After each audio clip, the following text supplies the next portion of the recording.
Setting up Solana development on Mac takes one command. Open your terminal and run the Solana install script.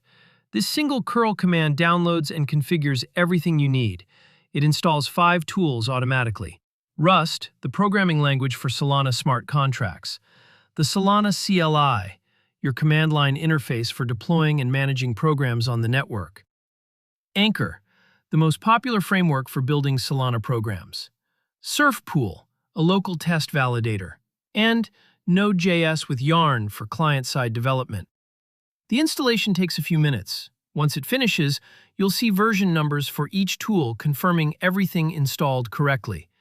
To verify, run this combined version check command. It prints the version of Rust, Solana CLI, Anchor, Surfpool, Node, and Yarn all at once. If every line shows a version number, you're ready to build on Solana. That's it. One command, full development environment.